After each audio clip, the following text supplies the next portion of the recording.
Well, good afternoon. I am here at the Reagan National Airport, heading home after several days in Washington, D.C. And pretty busy over here, by the way. I'm going to see if I can make this work. See, there are a lot of people walking by, heading to their gates, to their different flights. But I wanted to take a moment and just respond to the an article that appeared on the Spokesman Review blog site, Eye on Boise, this afternoon.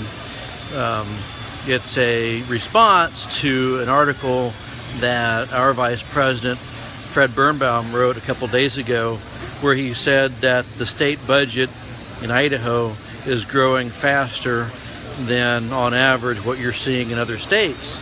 And the author of the Spokesman Review article argues that, oh no, that's just a figment of Fred's imagination, and he's picking and choosing numbers in order to make the narrative fit what we want to get across to the public. Well, here's the reality. The state budget is growing faster than it is in other states on average, and the numbers reflect that. What Betsy Russell argues in her article, column, or commentary, whatever it is that we've had all these years of very, very bad growth, bad economy, a recession, and so therefore we should spend more money. Well, I think that's absolutely outrageous. What we've argued and we maintain is that Idaho should have led by example when it came to the budget.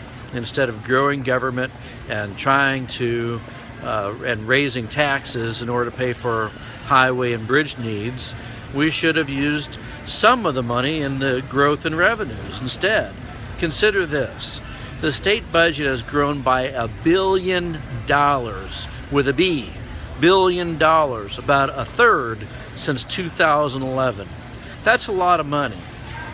And if we had not raised taxes and instead took some of that money and applied it to our roads and bridges, you would have had more money available to fix Idaho's highways and bridges than was approved with the tax and registration fee increases during the 2015 session.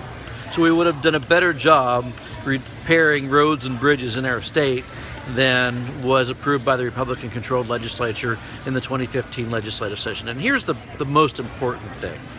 Here's the most important thing. We have an opportunity in Idaho to lead out, to demonstrate what it looks like when a conservative governor and a conservative legislature join together to do no harm to the people that are most in need. You have people that are paying higher taxes today than they were a couple of years ago, simply because the Idaho legislature and Idaho's governor refused to prioritize. And this isn't just something that we came up with, some goofy idea that the Idaho Freedom Foundation created. Actually, this is a policy proposal that was put forward by our friend Representative Steve Harris. He said, look, let's just not grow government so much for 1 year. He had a bill that would have restrained spending for over the course of 1 year in Idaho, and the surplus the following year would have been able to be used to fix roads and bridges. And guess what? He didn't get a hearing on his proposal. Lawmakers refused to even discuss it. You can still find it. I forget the bill number, but Dustin, maybe you can put it in the comment section. But the bill didn't get a hearing, and lawmakers scrambled to raise taxes instead of do the right thing, which would have been to keep taxes the same. Or actually, if you take a look at the bill that we proposed instead in 2015, we actually said, okay, fine, we'll agree to a 7 cent a gallon gas tax increase in exchange for getting rid of the tax on groceries and dramatically reducing income taxes. Those proposals were combined in a bill that ultimately passed the House but didn't get a hearing in the Senate. What the legislature did instead was they raised the gas tax, raised registration fees, expanded government, grew spending, and called it a day. And then went home and told everybody how conservative they had acted. So, look, Betsy Russell or other reporters who are part of the activist news media corps can say whatever they want, but facts are facts. The legislature and the governor have allowed spending to increase by $1 billion, or a third, over the course of the last 5 or 6 years. And that's outrageous. Other states are spending way less than Idaho. We're spending way more. We're taking money out of people's pockets when they can least afford it. And that's simply not right. What the legislature should endeavor to do is to do no harm to people who are struggling to make ends meet. These people who don't have lobbyists at the Capitol building every day. These people who can't afford to take lawmakers to breakfast, lunch, and dinner to wine them and dine them and tell them how badly we need to raise taxes and increase revenues.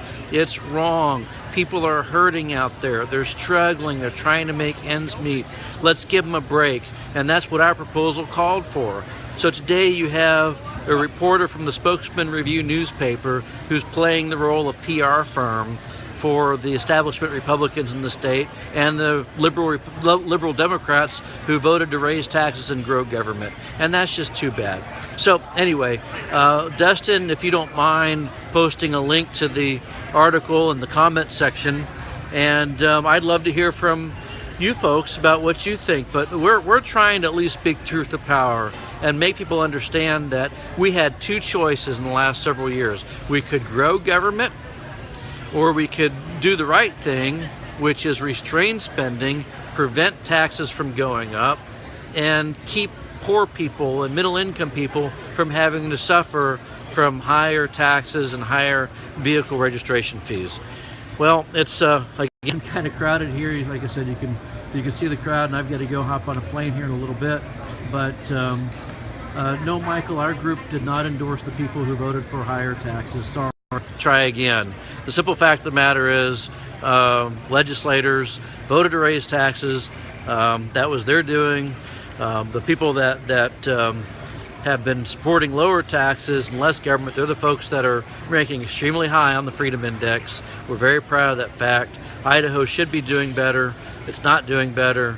We're going to continue proposing policies, conservative policies, that lift people up out of poverty, make life better for the Idaho's lower and middle income people, increase productivity, increase wealth in the state. By all means, Michael, give me the name of a person we endorsed that voted to raise taxes. Okay, you don't have anything? Good. Well, I got to go. Got to get on a plane. Looking forward to continuing the dialogue. Fact is that we can be doing better, and I appreciate the fact that everyone's working really, really hard to support liberty and limited government. Have a nice day. We'll see you back in Idaho.